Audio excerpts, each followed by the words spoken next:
আপনাদের মধ্যে অনেকেই সবসময় এই টপিক নিয়ে চিন্তায় থাকে যে সবার গার্লফ্রেন্ড আছে, আমার কেন নেই? কেউ আমাকে পছন্দ করে না কেন? আমার লাইফে মনে হয় ভালোবাসাই নেই। এই সাধারণ ব্যাপারটার জন্যই কেউ কেউ ডিপ্রেশনে চলে যায়।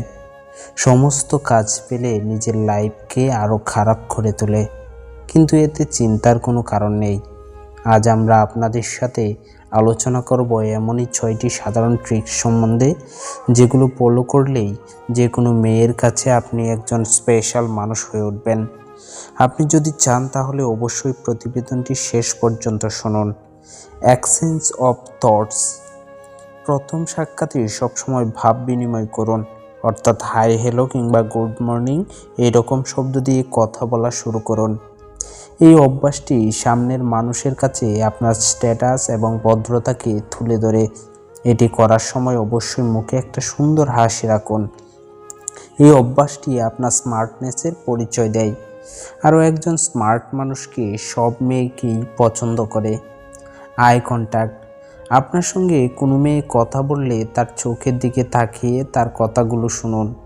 এতে আপনার সামনের মেয়েটি এটা বুঝতে পারবে যে আপনি তার কথাগুলো শুনতে আগ্রহী, কারণ তারা এমন একজনকেই চায় যে সমস্ত কথাগুলো মন দিয়ে শুনবে এবং তাকে বুঝতে পারবে। Learning forward. মানুষকে আপন করে নেবার আরেকটি টেকনিক হলো লার্নিং ফরওয়ার্ড, অর্থাৎ যখন আপনি কারোর সঙ্গে কথা বলছেন তখন তার দিকে একটু ঝুঁকে কথা বলুন। যখন আপনি কোনো মেয়ের সাথে একটু ঝুঁকে কথা বলবেন তখন সে মনে করবে যে আপনি তার উপর আগ্রহী, এবং তার আগ্রহ আপনার উপর ধীরে ধীরে বাড়তে শুরু করবে। Give reply to her.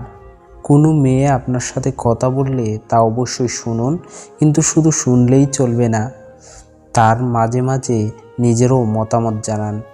নিজের ভাবনা সম্পর্কে তাকে বলুন, তাকে প্রশ্ন করুন।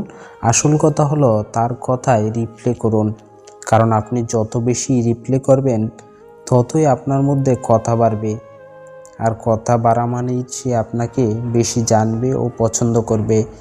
কিল ইউর ইগো। নিজের ইগোকে সবসময় দূরে রাখুন। আমি আমার জাতির কথা না বলাই ভালো। তাই প্রিয় মানুষটির সামনে ইগো না দেখিয়ে তার জীবন সম্পর্কে কথা বলুন, তার পছন্দ অপছন্দ এই সম্পর্কে কথা বলুন। এর ফলে সামনের মানুষটি বুঝতে পারবে যে আপনি তার কেয়ার করেন।